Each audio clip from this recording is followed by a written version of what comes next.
Look at this dude.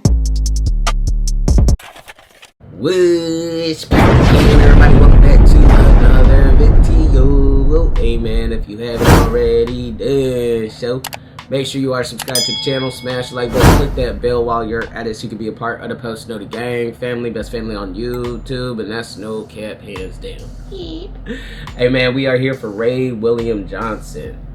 Mushrooms drove him insane. It's actually funny, I actually reacted to another video earlier and it was about mushrooms. And it's funny because now I'm about to say the same thing I said in that reaction. I've never done mushrooms a day in my life, no cap. I've done the stem, but I don't think the stem does anything. I just did it just to see if I felt anything. I didn't, but I'm too scared to try shrooms. I'm too scared to even try like acid, all that, bro. I've tried a lot of things, but some things do not react well to my body, so I stay away from a lot of things, you feel me? But anyways, mushrooms drove him insane. We're gonna do less talking, more reacting. Let's dive right into this video. Let's go. Have you ever heard of someone taking mushrooms and then getting violent? Well, the story starts with this guy, Thomas. And Thomas is a 19-year-old college student living in Canada. And Thomas has a problem. He apparently has a messed up brain. He's a former rugby player, and he got a bunch of concussions over the years that supposedly screwed. What is it called? Football players get it? I mean, I guess anybody could get it, but mainly football players do get it. It's like, it's called like CTE or something, or maybe it's just called CT or TE, something like that. But him up. Well, one night in 2015, these brain injuries allegedly finally catch up to him. Because he's back home from college for the winter break, and he ends up reconnecting with some of his former high school buddies, and, you know, they all go out to a local sports bar, and they hang out, and they have a couple of beers, and they watch a hockey game. And so they're there, and they're drinking, watching the game, but eventually, I guess they get bored with that, and the group decides that they want to have a... I ain't gonna lie, for me, if alcohol is involved, I could never be bored, bruh. I swear, alcohol turns me up, bruh. Different kind of fun. So one of them comes up with a crazy idea, and he's like, let's pool our money together and get a bag of mushrooms and do them in Thomas's basement. And everyone's like, hell yeah. And I've said this as well, if I was to ever do anything like mushrooms or anything like that, I gotta be by myself, doors locked, everything. I can't be around people. I can't, bro. I have to make, I'll probably hide like keys, wallet, probably hide my phone too, just so I couldn't like do some crazy on, if I got too zooted and I couldn't function properly, like. Oh yeah, great idea, bro. So they hit up a local dealer that they know, and they get the bag of mushrooms, and they head over to Thomas's mom's house where he is staying. Then they go to the basement, and they pass around the bag, and they each take a dose from the bag, and they eat it, and then they wait. And around an hour passes, and by this time the drugs are kicking in, and they're all starting to feel the effects, and they're laughing, and they're vibing, and they're having a real good time. And this is so weird. Whatnot. Everyone except for Thomas. Thomas isn't feeling anything at all. He's just kind of sitting there watching everyone else have fun. Now, he's a big guy with a bigger body mass, so he starts thinking, oh, maybe that's why I'm not feeling anything. And so he probably OD'd, bro, and just went crazy. He decides he wants to take more. So he reaches into the bag and he eats a handful more. And after a bit of time, boom, it finally hits him. And now he's laughing and vibing and having a good time like the others, which is great because now they're all on the same wavelength and they all go for a walk and they play video games. Like I said, I'm gonna lock myself in a bedroom, bro, with no one around. And they just, you know, hang out in the basement and they trip. But around 2 a.m., something changes. Thomas starts acting different. And the theory is that the mushrooms start interacting negatively with Thomas's brain, which had been injured from all those concussions from playing rugby in the past. Yeah. And so Thomas starts getting agitated, and he looks angry, and he starts ranting and going off in gibberish that none of his friends understand. And his friends, they can see that something is clearly wrong with him. Like, he's not just tripping hard. He's not making any sense at all. Then Dolphins have no purpose? What? Then Thomas gets paranoid, and he tells his friends that he's scared, and he leaves the basement. Like, that's how I get. Like, if I, like, I've been so zooted before to where, like, I get extremely paranoid, bro. And that's such a bad high, man. That's why, like, if I was to try something new, if I didn't know how it was going to react to my body, I would have to be by myself. Because I would get paranoid, I'd get scared, my anxiety would be going crazy, bro. And he runs upstairs. Now, upstairs is his mom's room. And she's home and she's in her bed asleep with her boyfriend. And so Thomas runs into Mom's room and he flips on the light, and I assume this wakes her and her boyfriend up, and Thomas, he just sits on the floor and chills. And Mom, she's tired. She doesn't want to deal with his shenanigans, so she's like, turn off the light! But Thomas doesn't. So Mom gets out of bed really quick to turn off the light. We had to make it a point that she was butt-ass naked. And she's naked. I guess she sleeps naked. And Thomas, he doesn't react or respond to her. See, you can't really sleep naked as parents, though, because, especially when you got little ones, man. Like, I gotta make sure I have at least some boxers on. You feel me? Like, when you got little kids and they be climbing into the bed and whatever, bro. Nope. Can't do that. Lack of clothing at all. So now she knows something is wrong. Then, Thomas, still tripping out, he goes to his room. And his mom follows to check on him.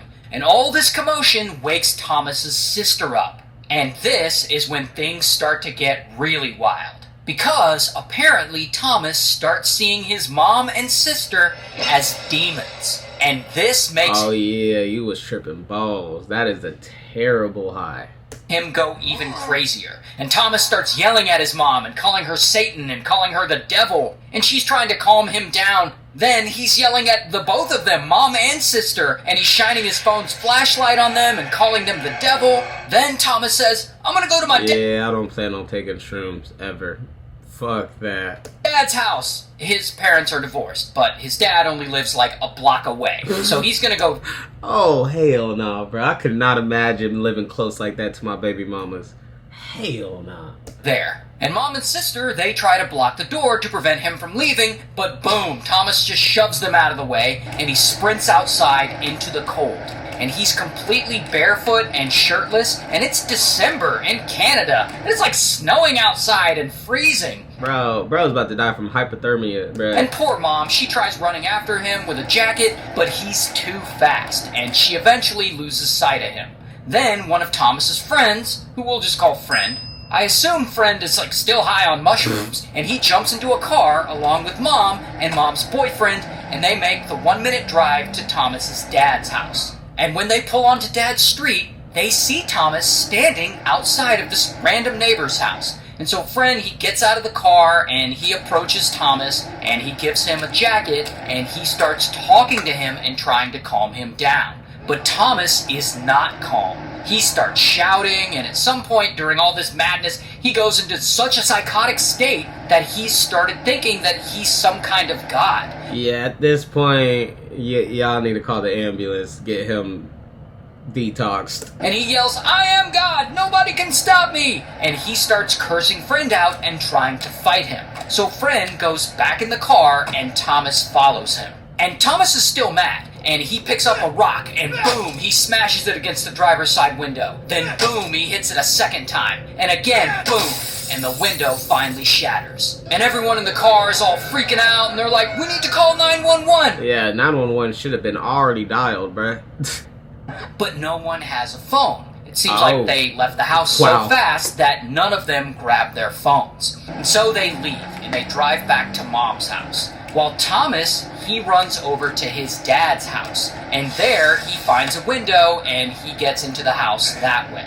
And he walks through the place up to his dad's bedroom, and pow, he kicks down the bedroom door. Damn. And it's 3 a.m., so his dad is asleep next to Dad's girlfriend. And Thomas yells, this is the day of reckoning! And then he starts hallucinating that both of them are the devil, and he freaks out even more. And so he runs away, straight to the kitchen. And he's gonna grab a knife. He's gonna end up killing his dad and the girlfriend, bruh. Dad is like, what the fuck? And he jumps out of bed and he follows after him into the kitchen. And bam, Dad grabs him and he tries to subdue him. But unfortunately, Dad is no match for Thomas. Like I said, Thomas is a former rugby player. He's a big dude and he's real strong. And that is when he declares that he's doing his God's will and that this is a house of Satan, and he grabs a kitchen knife and bam, he stabs Dad. And then he stabs him again and again and again. Damn, can you imagine coming down from a high and you find out that you went this crazy? That's crazy, bruh. And unfortunately, this unalives him. That's why, like, I'm scared to take certain things. You just don't know how your body is gonna react to it and what you'll do. Like, and you have no control, bruh. Like, then Thomas turns on Dad's girlfriend who's there, and she runs away back to the bedroom, and Thomas chases after her, and she quickly picks up the phone and she tries to call 911, but boom, he attacks her with the knife too. Meanwhile, Mom and Sister, they've gotten their phones, and they're in the car speeding back to Dad's house. And Sister keeps calling Dad over and over to warn him that Thomas is flipping out. Oh man, this is gonna be crazy if he ends up killing the mom and the sister and the friend. And acting crazy. But of course, Dad isn't picking up.